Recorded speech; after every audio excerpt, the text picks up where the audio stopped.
अस्सलाम वालेकुम मेरी दोस्त। वालेकुम अस्सलाम। आ गई आप? इतनी देर पहले कहा था कि बस 10 मिनट में आ रही हूँ।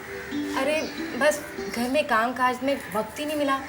मैं जानती हूँ, अकेली काम करने वाली हो ना, मेरे लिए वक्त निकाल लेती हो, यही काफ़ी है। चलो, लगता है जनाब पर आज फिर उदासी का दौरा पड़ा है। तबस्सुम, मुझे आज तक समझ नहीं आया तुम इतनी उदास क्यों रहती हो? आज तक तुम्हें मेरी उदासी समझ आई है, जो आ जाएगी। हाँ, अलबत्ता जब तुम मेरे पास होती हो तो दुनिया की आवाज़ें छलकने लगती हैं, मगर जब तुम मेरे पास नहीं होती हो तो ये सारी आवाज़ें मर सी जाती हैं। तबस्सुम, जो आज तक मुझे समझ आई है, तुम्हारी खामोशी का सबब तुम्हारा अकेलापन है। तुम 1 महीने के लिए अपने चचा के पास लाहौर जा रही हो। ये 1 महीने की खामोशी तुम्हें दम ही खोल देगी। चल पगली, मेरा वादा है तुझसे, मैं लाहौर नहीं जाऊंगी।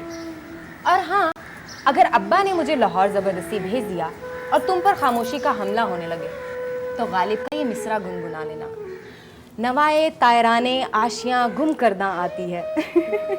तो तभी तुम्हें मीठी मीठी आवाज़ें सुनाई देने लगेगी। तुम इतनी प्यारी प्यारी बातें कैसे कर लेती हो? बस तुम जैसे लोगों से ही सीखा है। झूठ। हम जैसे लोगों से ये जिंदा दिली की बातें कोई कैसे सीख सकता है? अच्छा, मेरा तो ख्याल था कि अभी तक तुम जिंदा हो।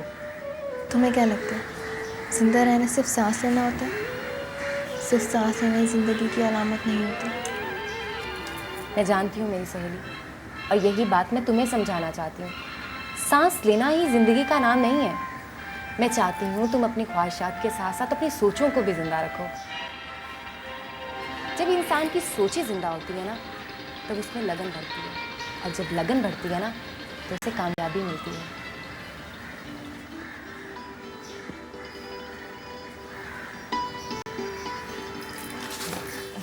बहुत खूब, बड़ी खूबसूरत बात की है तुमने। बैठो बेटा।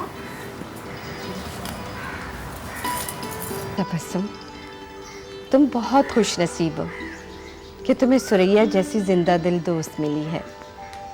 ये एक नेमत है। लेकिन बेटा, तुम फिर भी उदास रहती हो। इतनी प्यारी हो माशाल्लाह कि तुम्हें जो भी कोई देखता है ना, देखता रह जाता है। बेटा, हंसा करो, मुस्कुराया करो। देखना, जब तुम खुश रहोगी ना, तो तुम्हें हर चीज़ अच्छी लगेगी। शुक्रिया ममानी जान, मैं तो बस ऐसे ही। यही बात मैं इसे समझाती रहती हूँ ममानी जान, लेकिन लगता है अब आपकी बात शायद इसकी समझ में आ जाए। अरे हाँ सुरैया, मुझे तुमसे एक बात करनी है। मेरे साथ ज़रा अंदर चलो। अब ममानी जान, मुझसे? हाँ, चलो मेरे साथ। चलो।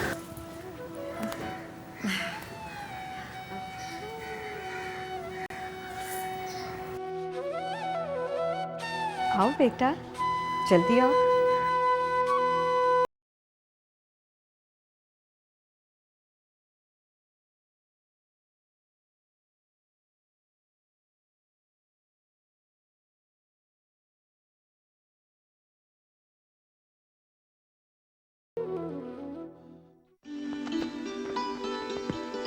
तबस्सुम बीए के इम्तिहान के बाद नतीजे का इंतजार कर रही थी, और इन दिनों मुमानी भी घर पे आई हुई थी।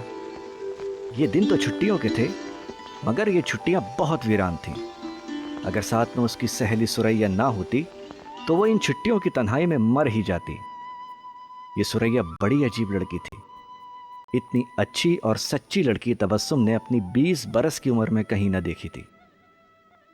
वो एक गरीब और मुतवस्सित घराने की लड़की थी, इसलिए इंटर से आगे न पढ़ सकी, मगर बातें ऐसी करती थी कि हमें पास भी देखता रह जाए।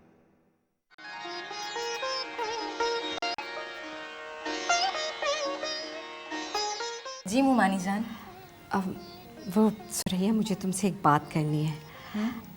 बेटा, मैं यहाँ पे जब से आई हूँ ना, मैं देख रही हूँ कि तुम तबस्सुम के बहुत करीब हो और दरअसल मेरा यहाँ आने का एक ही मकसद है। मैं चाहती हूँ कि मेरे यूसुफ का रिश्ता तबस्सुम के साथ तय हो जाए। ये तो बहुत खुशी की बात है मुमानी जान। इस सिलसिले में जहाँ आरा से भी मेरी बात हुई थी तो उसने कहा कि देखो दोनों पढ़े लिखे हैं, देख लेंगे, एक दूसरे को पसंद कर लेंगे, तो मुझे और क्या चाहिए। और वैसे भी तबस्सुम के अब्बा लंदन जाते वक्त ताकीद करके गए थे कि रिश्ता तबस्सुम के पसंद का हो। मुमानी जान, अगर ऐसा हो जाए ये तो बहुत खुशी की बात है और मुझे लगता है कि तबस्सुम को भी कोई एतराज़ ना होगा। तुम्हें पता है सुरैया, जब मैं यूसुफ और तबस्सुम के बारे में सोचती हूँ तो मनो खून बढ़ जाता है और मेरा दिल चाहता है कि तबस्सुम को तबस्सुम नहीं जुलेखा कहूँ। अब यूसुफ के साथ जुलेखा ही जचता है ना। आपने बिल्कुल ठीक फरमाया।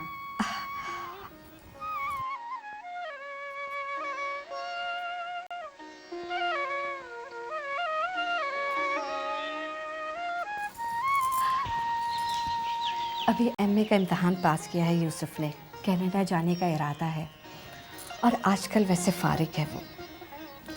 कुछ दिन बाद अपने फुप्पो के घर पे भी आएगा वो। मेरा इरादा है कि मैं जाते साथ ही इसको यहाँ पे भेज दूँ। बेटा, तुमसे एक दरख्वास्त है। जी। इस दौरान में तुम तबस्सुम का जहन इस तरफ माइल करो और मेरी बड़ी ख्वाहिश है कि वो मेरे घर की बहू बने। आप बिल्कुल फिक्र ना करें मुमानी जान, इंशाल्लाह जैसा आप चाहती हैं वैसा ही होगा। सुरैया, तुमने मेरे दिल का बोझ हल्का कर दिया बेटा। अल्लाह तुमको खुश रखे और तुम्हारा नसीब अच्छा करे।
ने अपने साहबजादे यूसुफ के लिए आपकी अम्मी जान से आपका हाथ मांग लिया है, समझिए आप। क्या? इसी मकसद से तो वो यहाँ पर आई हैं और इसीलिए तुम उन्हें हंसती हुई भी अच्छी लगती है और रोती हुई भी। तुम्हें पता उन्होंने क्या कहा? उन्होंने कहा कि मैं अपने साहबजादे यूसुफ से कहूँगी कि तबस्सुम को तबस्सुम नहीं जुलेहा कहा करो। ये तुम क्या कह रही हो सुरैया? बस हो गए सिट्टे घूम। वैसे आपकी इत्तला के लिए एक अर्ज है। यूसुफ साहब ने एमए मुकम्मल कर लिया है और वो हफ्ते अशरे के लिए आपके घर तशरीफ ला रहे हैं। मुमानी जान जाते ही उन्हें यहाँ भेज देंगी और मुझे ये सारी बात बताने का असल मकसद सिर्फ ये था कि मैं आपके दिमाग की ज़रख़े ज़मीर को हमवार करूँ। और तुम्हें पता है, इस चीज़ के लिए उन्होंने मुझे एक अदद बिल्डोज़र भी दिया है। क्या मतलब बिल्डोज़र? ये ऊंचा लंबा कद, बड़ी बड़ी आंखें, टांग टांग भर के बाजू, हम दोनों के हाथों जितना एक हाथ। अब क्या मैं यूसुफ साहब को बिल्डोजर ना कहूँ तो क्या बुलबुल कहूँ? अरे बेटा जुलेखा, उफ तौबा है। तबस्सुम बेटा, मेरे साथ तैयारी करवा दो। आज शाम की 4 बजे की गाड़ी से मुझे निकलना है। आ जाओ। जी मुमानी जान, आती हूँ।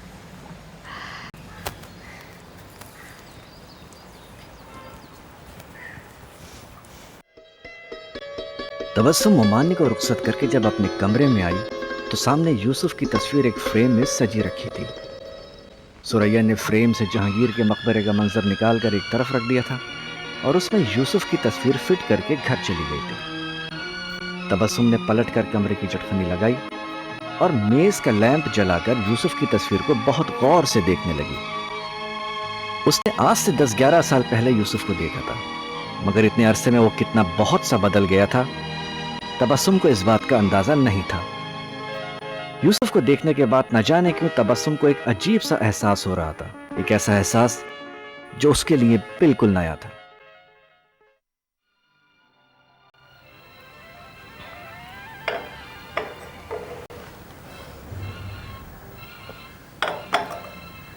क्या बात है अम्मी जान, आज इतनी गौर से देख रहे हैं आप मुझे? बेटा मैं वो वक्त याद कर रही हूँ जब तुम पैदा हुई थी। ऐसा लगता था कि हम सबकी ज़िंदगियों में बाहर आ गई हो। और अब ये सोच रही हूँ कि जब तुम चली जाओगी तो कैसे रहूँगी मैं तुम्हारे बगैर। मैं कहीं नहीं जा रही, मैं आपके पास थी और आपके पास ही रहूँगी। ना मेरी जान, ऐसे नहीं कहते। पता है खुशकिस्मत होती हैं वो बच्चियाँ जो अपने घरों में होती हैं, और इंशाल्लाह तुम्हारा भी एक घर होगा। अरे अम्मा जान, तब की तब देखेंगे ना, आप अभी से उदास हो रही हैं। खैर छोड़ो, रात को तुम्हारे अब्बा जान का फ़ोन आया था, वो तुमसे बात करना चाह रहे थे। मैं आई थी तुम्हें जगाने, लेकिन जब देखा कि इतनी गहरी नींद सो रही हो तो मुनासिब नहीं समझा और वापस चली गई। अरे आप मुझे उठा देती, मेरा भी बहुत दिल कर रहा है अब्बा जान से बात करने का।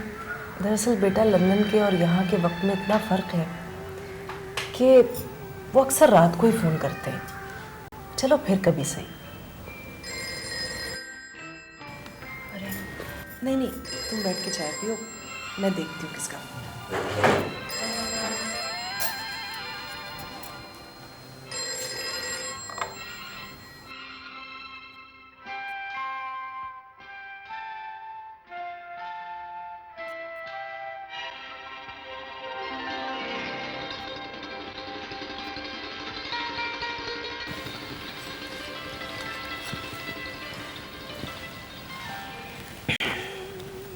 किसका फ़ोन था अम्मी जान?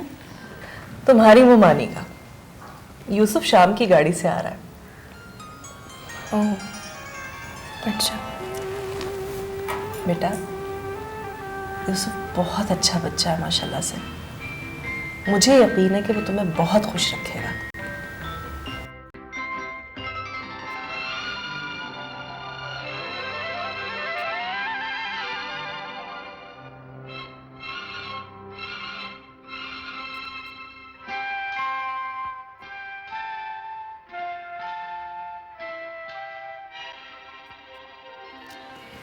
ये बताओ यूसुफ मियाँ कि रास्ते में कोई परेशानी तो नहीं हुई तुम्हें?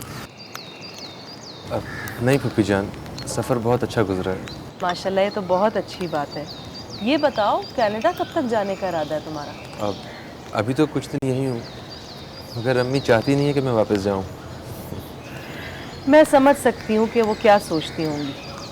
वैसे भी बेटा, दुनिया की कोई माँ ऐसी नहीं है जो अपने बच्चे को अपनी आंखों से ओझल देखना पसंद करती है। सही कहा आपने। अरे आ गए तुम लोग। जी। तुम लोग यूसुफ के पास बैठो, मैं खाने का इंतज़ाम करके आती हूँ। बैठो।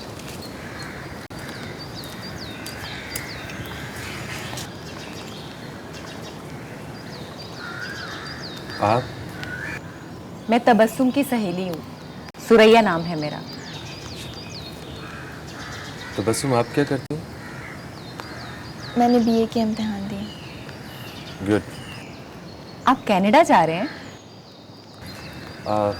अभी तो कुछ दिन यहीं हूँ मैं। अच्छी बात है। आप बहुत कम बोलती हैं। अम्मी बता रही थी कि उन्हें आपके घर बहुत मज़ा आया और वो आपकी भी तारीफ कर रही थी काफ़ी। शुक्रिया। हमारी जान खुद ही इतनी अच्छी है, इसीलिए उन्हें सब अच्छा लगता है। बेटा यूसुफ, आप जल्दी से फ्रेश हो जाओ, फिर मैं खाना लगवाती हूँ। मेरे साथ आ जाओ, मैं कमरा दिखा दूँगी। जी फूफी जान। उस रात तबस्सुम को पहली बार एहसास हुआ कि खामोशी की एक अपनी ही आवाज होती है, और कोई पल भी ऐसा नहीं गुजरता जब ये आवाज रुक जाती हो। आखिर अब तक ये आवाज उसकी समात की गिरफ्त में क्यों नहीं आई थी? आखिर इंसान पर कुदरत के सब इसरार किस्तों में ही क्यों मुनकशिफ होते हैं? अगर एक साथ मुनकशिफ हो तो कितनी मुश्किलें आसान हो जाएं। यूसुफ जब तबस्सुम के घर आया तो तबस्सुम को तस्वीर से भी ज्यादा अच्छा लगा। पहले दिन तो बात आप जनाब से आगे न बढ़ सकी, मगर फिर वक्त के साथ साथ तबस्सुम को मालूम हुआ कि वो आज भी शगुफ्ते जिंदा दिली और शरारत की पोटली था।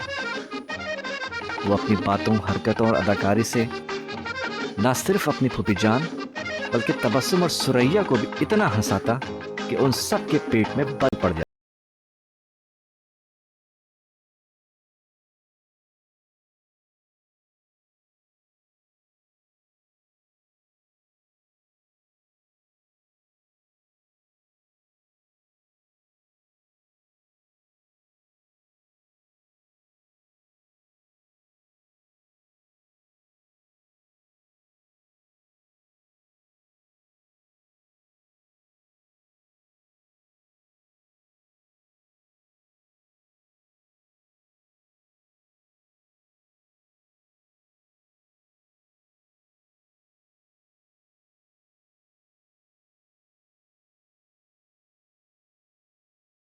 अच्छा,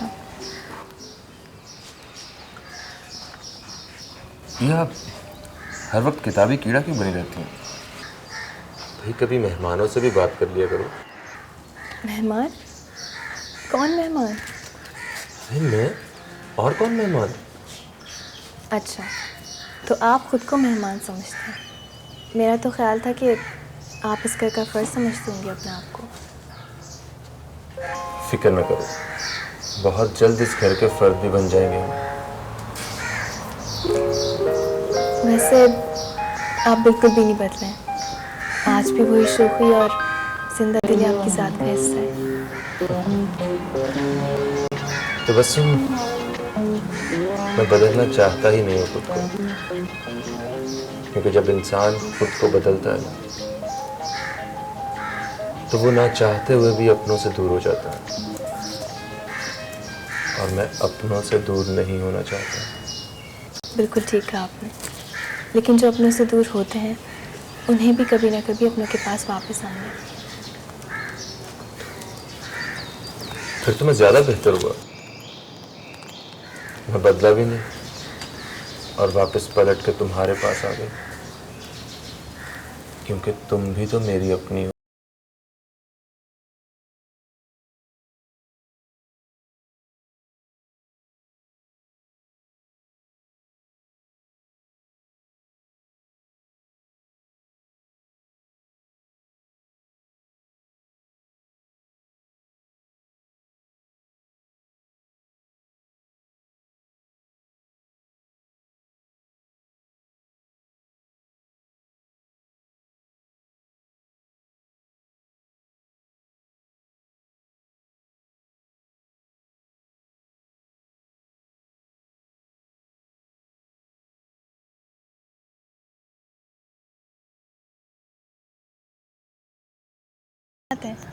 किन सोचों में गुम हो? मैं सोच रही थी ये इंसानी रिश्ते भी कितने लतीफ़ होते हैं तबस्सुम। हाँ, ये तो है। अगर ये रिश्ते लतीफ़ और अपनायत वाले ना हों तो उनकी अहमियत ही क्या रह जाती है। वैसे तुम्हें ये ख्याल कैसे आया? इन रिश्तों में से एक नए रिश्ते के इजाफे ने तुम्हें कितना बदल दिया है और कितनी खूबसूरती से बदला है। कसम खाकर बताओ, ये जो 14-15 बरस से तुम तन्हाई और उदासी की मरीज़ा बने बैठी थी, ये अचानक से तुम्हारा मर्ज कहाँ गायब हो गया? महज कुछ रोज ही पहले मैं तुम्हें गालिब का कलाम सुनने को कह रही थी, और आज तुम पर आसूदगी का नशा छा रहा है। बोलो, छा रहा है कि नहीं? हाँ, छा तो रहा है। वैसे सुरैया, ये बातें सिर्फ तजुर्बे से पता चलती हैं। तुम्हें किसने बता दी ये बातें? मोहब्बत में। मोहब्बत में? अच्छा, तो ये बात है। तो तुमने मुझसे राज क्यों छुपाया कि तुमने मोहब्बत की है? सोचा कभी फुर्सत से बताऊंगी। अच्छा, इतनी बड़ी बात तुमने मुझसे छुपा ली। अच्छा ये बताओ कि मोहब्बत की किससे है? बुद्धू, ये मोहब्बत मैंने तुमसे की है। सुरैया की बच्ची, मैं समझी तुम्हारा वाकई में कहीं दिल लग गया है।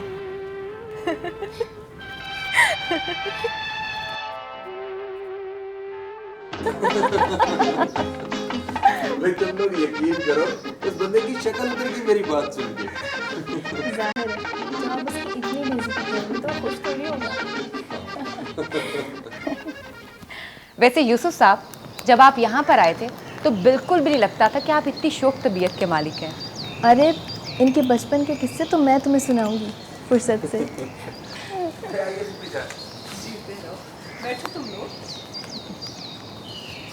यूसुफ मियाँ, कसम से जब से तुम इस घर में आए हो, इस घर की तो रौनकें बहाल हो गई। और मुझे इतनी खुशी होती है तुम सबको इस तरह खुश देखकर। जीते रहो। खाला जान, यूसुफ साहब तो इतनी मज़े मज़े की बातें करते हैं कि हमारे तो हंस हंस के पेट में दर्द शुरू हो गया। हाँ, लफ्ज़ों के तो बादशाह हैं ये। तुम जीत नहीं सकती हो इनसे। अच्छा जी, अभी तो आपने हमारी खसूसियात को ठीक से जाना ही नहीं। आगे आगे देखिए होता है क्या। अच्छा ये बताओ, तुम लोग रात को क्या खाना पसंद करोगे? बल्कि यूसुफ मियाँ आप बताइए। फूफी जान कुछ भी बना लीजिए, कोई तकल्लुफ़ थोड़ा ही। अम्मी, आज मैं पुलाव पका लेती हूँ, आज आप आराम कीजिए। हाँ खाला जान, आज तबस्सुम को खाना बनाने दे। यूसुफ साहब को भी तो पता चले कि तबस्सुम का बनाया हुआ खाना हम किस तरह से खाते हैं। क्या मतलब? मैं इतना बुरा खाना बनाती हूँ कि आप लोग मजबूरी में खाते हैं? देखिए अम्मी जान। अरे नहीं भाई, मेरी बेटी के हाथ में बहुत जायका है, और इस बात का तो आज यूसुफ को भी पता चल जाएगा। अच्छा, चलें देख लेते हैं। वैसे फूफी जान आप ही बना लेते तो ज़्यादा अच्छा था, मुझे सुरैया ने शक में डाल दिया।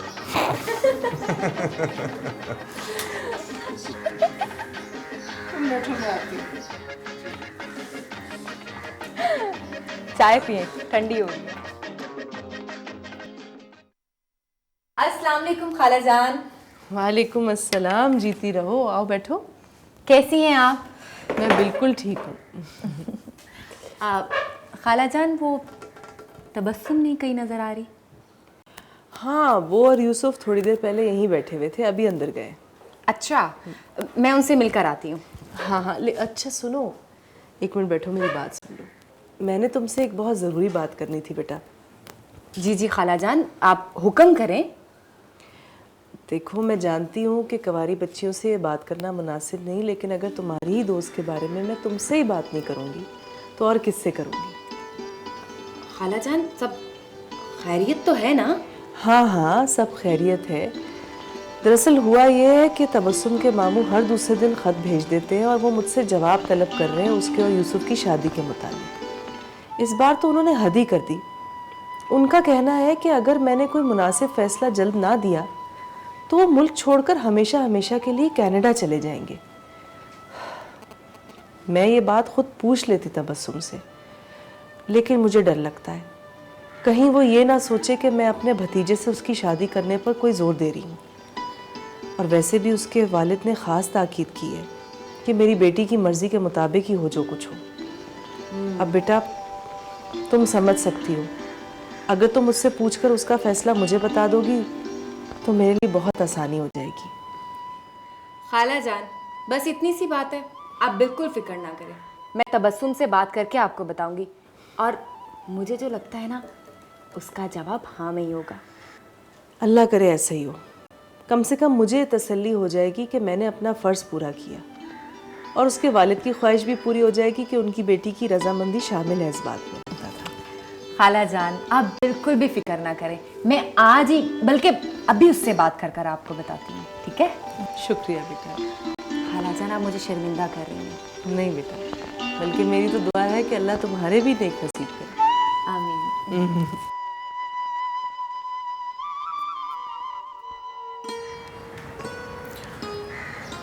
जानती हो तबस्सुम, इतने अरसे में कोई भी दिन ऐसा नहीं गुजरा जिस दिन तुम्हारी याद ना आई हो या जिस दिन तुम्हारा जिक्र ना हुआ।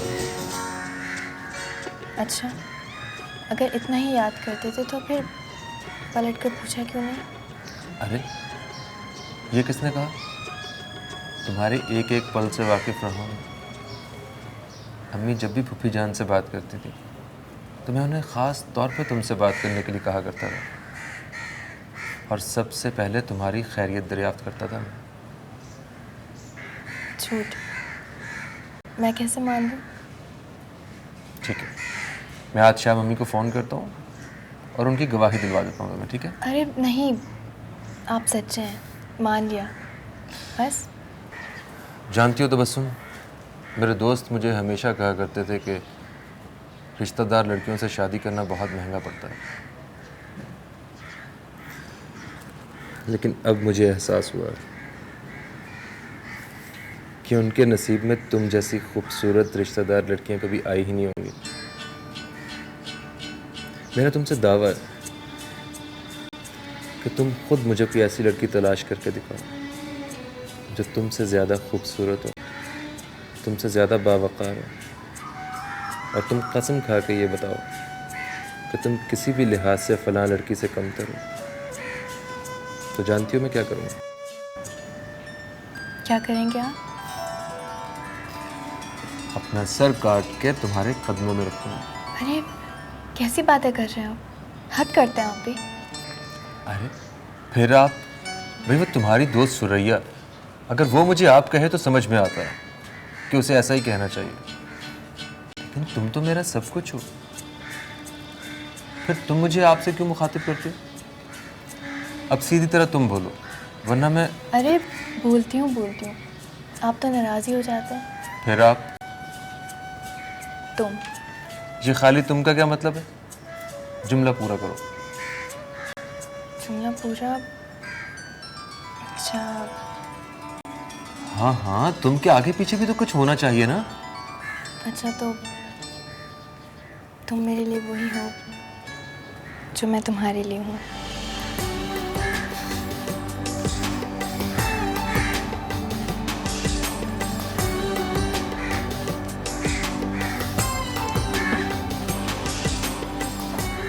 ये तमाम बातें सुनकर सुरैया तेजी से अंजुम आरा के पास आई और उन्हें इत्तला दी कि तबस्सुम को इस रिश्ते पर कोई एतराज नहीं है, बल्कि इस रिश्ते के सिवा किसी दूसरे रिश्ते का जिक्र भी उसके लिए नाकाबिले बर्दाश्त होगा। अंजुम आरा ने सुरैया के माथे पर बोसा दिया। सुरैया बाहर आकर लॉन में पड़ी एक कुर्सी पर बैठ गई और सामने पड़े रिसाले का मुताला करने लगी। न जाने वो पढ़ रही थी या किसी गहरी सोच में गुम थी कि उसे पता ही ना चला कि कब तबस्सुम आकर उसके सामने वाली कुर्सी पर बैठ गई। सुरैया, तुम कब आई हो?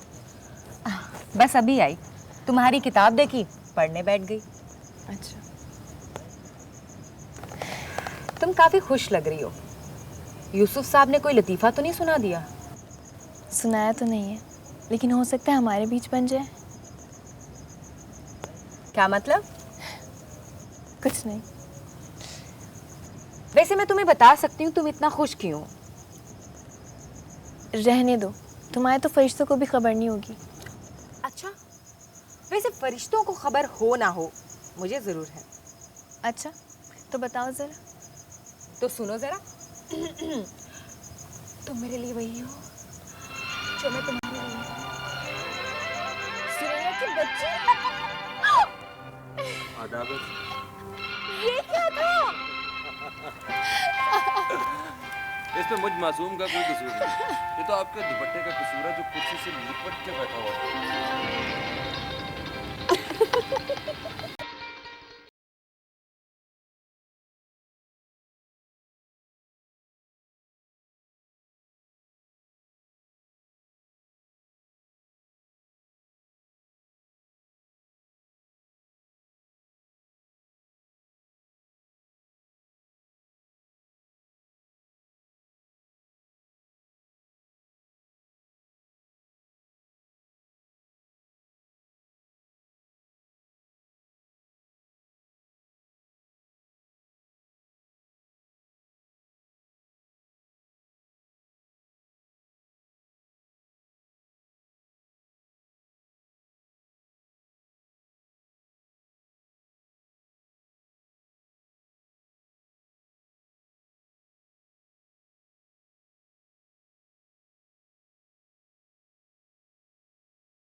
अरे अम्मा आप, अस्सलाम वालेकुम।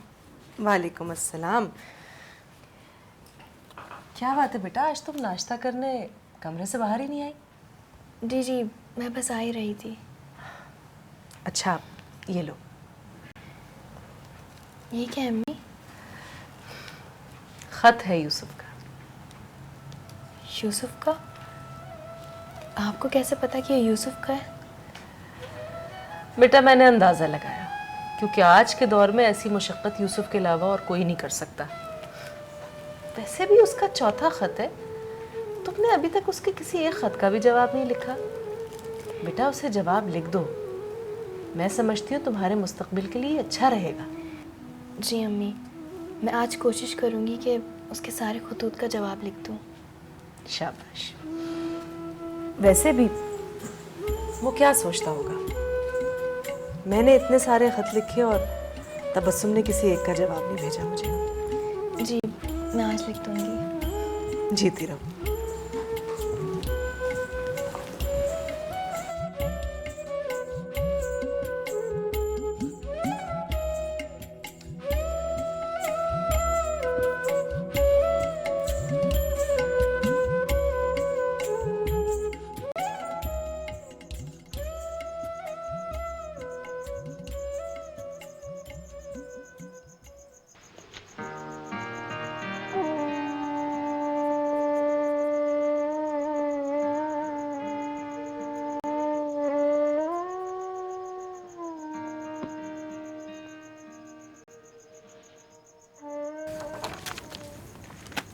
आ गई तुम। सुबह से मैं तुम्हारा इंतज़ार कर रही हूँ, कहाँ रह गई थी?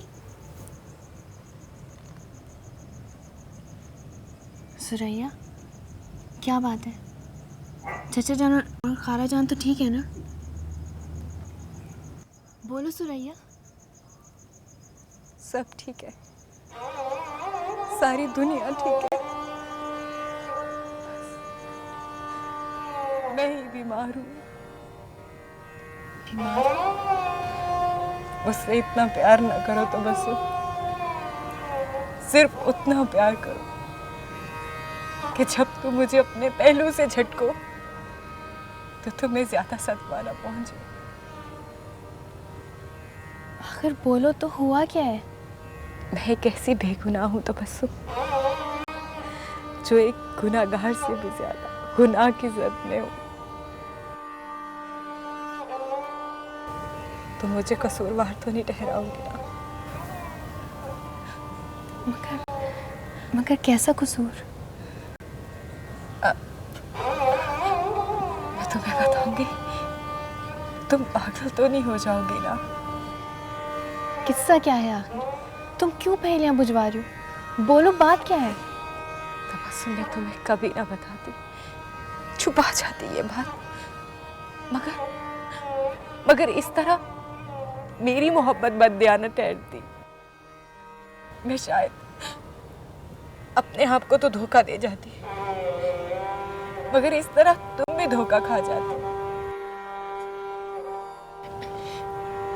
इसलिए मैंने फैसला किया, ना मैं धोखा खाऊंगी ना ही तुम्हें खाने दूंगी। खुलकर बात करो सुरैया। तबस्सुम,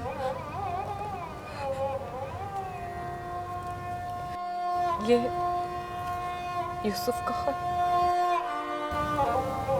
यूसुफ का खत? और तुम्हारे नाम?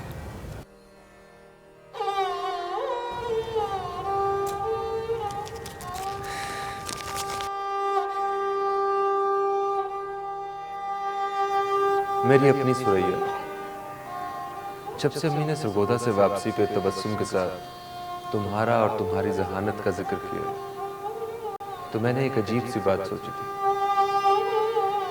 मैंने सोचा कि जो ज़हीन लड़कियां होती हैं वो अमूमन बदसूरत होती हैं, लेकिन जब मैं सरगोदा आया तुम्हें देखा तो ये सोचा कि जब जहानत और हुस्न यकजा हो जाते हैं तो क्या क़यामत होती है। इसका नाम कुछ लोग सुरैया भी रख देते हैं। तबस्सुम मेरी बड़ी प्यारी पुप्पी की इकलौती बेटी है, बहुत पुरानी बीमार भी है। मुझे उससे हमदर्दी है, अब्बा और अम्मी भी यही चाहते हैं, इसलिए मुझे उससे शादी करनी ही पड़ेगी। लेकिन मेरा दिल कुछ और चाहता है, मेरी अपनी प्यारी सुरैया। बस बर्थ डेट की बात है, मैं अब्बा और अम्मी को रजामंद कर लूँगा और तबस्सुम को भी मना लूँगा। फिर होगा यूँ कि तबस्सुम अब्बा और अम्मी के साथ मेरे पिंडी वाले बंगले में रहेगी और मेरी सुरैया वो मेरे साथ यहाँ इस्लामाबाद वाले बंगले में रहेगी, जिसके बारे में अम्मी ने मुझे बताया कि ये बंगला तबस्सुम के वालिद उसे जहेज़ में दे देंगे। मैंने तबस्सुम को भी अम्मी के कहने पे ख़त लिखे हैं और तबस्सुम को ख़त लिखते हुए बड़ा तकल्लुफ़ महसूस होता था, जैसे मैं किसी से झूठ बोल रहा हूँ। आज तुम्हें लिख के ये सोच रहा हूँ कि इंसान सच बोलते हुए कितनी आसूदगी महसूस करता है। आज तुम्हें ख़त लिख के मैं अपनी ज़िंदगी का सबसे बड़ा सच बोल रहा हूँ। मुझे तुमसे इतनी शदीद मोहब्बत है कि जब से दुनिया बनी है किसी मर्द ने किसी औरत से इतनी मोहब्बत नहीं की। ये बर्स 1.5 बरस तुम्हारे पास मेरी अमानत है। वादा करो कि अगर इस दौरान तुम्हारे रिश्ते की बात चले तो तुम हर कीमत पे उसकी मुज़ाहमत करो, कम से कम टालती रहो, हत्ता कि खुद तबस्सुम के हाथ का लिखा हुआ इजाज़तनामा तुम्हें मिल जाए। मैंने अम्मी से तुम्हारा पता इस बहाने से हासिल किया कि मैं सुरैया से तबस्सुम के ज़ौक़ व मयार के बारे में जानना चाहता हूँ। तुम्हें मेरी बेहिसाब मोहब्बत का वास्ता कि तुम इस बर्स 1.5 बरस पे बड़ी सख्ती से पहरा दोगे और तबस्सुम के कानों में हमारे इस ख़त और मुआहदे की भिनक तक नहीं पड़ने दोगे और मेरे ख़त का जवाब भी आज ही दोगे। तुम्हारा यूसुफ। तुमने इस खत का जवाब लिखा उसे? हाँ, दे दिया। यूसुफ का खत मैंने तुम्हारे हवाले कर दिया और यही मेरा जवाब है। तबस्सुम, तुमने यूसुफ के खत का जवाब लिखा? जी, लिख दिया है।